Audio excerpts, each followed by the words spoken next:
All right, so today we're gonna do gas grill stuff again. It's been 2.5 years, and the gas grill is now gone again. The burner in it has rusted, but there's other problems. Let's see what they are. So, there's some yelpy dog here. Lovely. Now, so this is the main unit. I already took this out, as we can see. And this twists out very easily. The other one's still kind of stuck. But the main issue is the following. So over here, right there, and right there are two screws. This was very difficult to take out last time. And this time, they're functionally impossible. But this piece is actually part of that. And it broke off. And this screw here, this was attached to this, but that broke off as well. I've yet to pull it out completely, but you don't really need these. You don't need the screw. You can just lay it over, because once it's attached in there, it's pretty firm.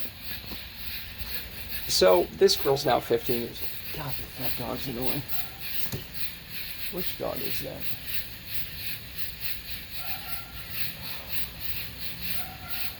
I think it's the donkey dog. I remember when I moved here like 5 years ago, that dog was always, it was like the donkey dog yelping. It was awful. I don't know what the issue is with that right now. But the point is, you can just overlay it.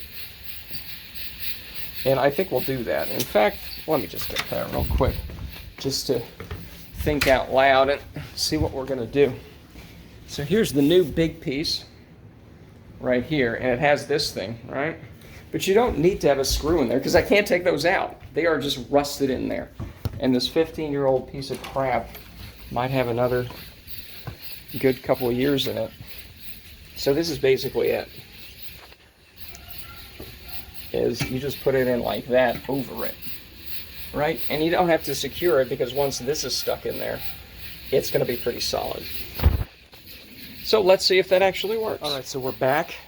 We were able to put the tubes in nice and clean. These are the old ones right here.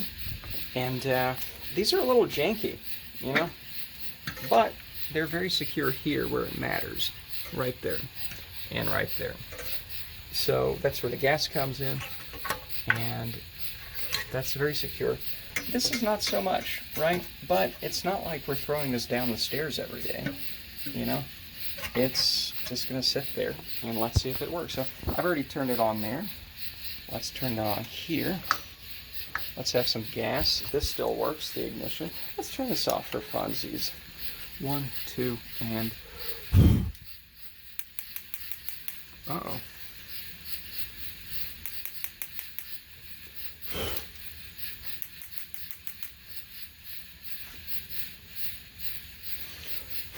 I'm smelling it. Okay, well, so take two. I have moved this piece a little closer by shifting this here. It's a little, you can push it a little bit, you know. So let's try again. Gas on. I smell it. Ah!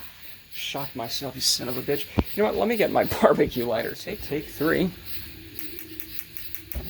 Ah, there we go. It's not as close as the other one, but it'll work. So I think it'll get up now.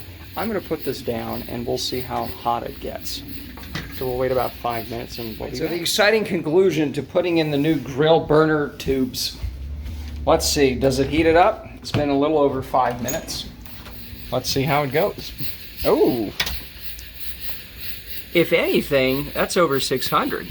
If anything, that's a lot faster. I like it. No, that's very good.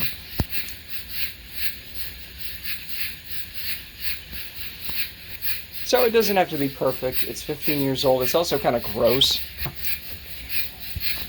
I usually like to wash these and hose it down, but it's getting old and rusty, and I'm like, I'll just wipe it a little bit. I'm not going to hose it down, but I haven't wiped it either. But the point is, it doesn't have to be perfect, you know? It's held up by the other end, and this is going to be great. So anyways, that's it for now, and Another disaster averted. All right, so I kind of felt bad about how dirty it was, so I took these out and cleaned it in the tub. Now this is kind of still dirty, but I don't know. Whatever.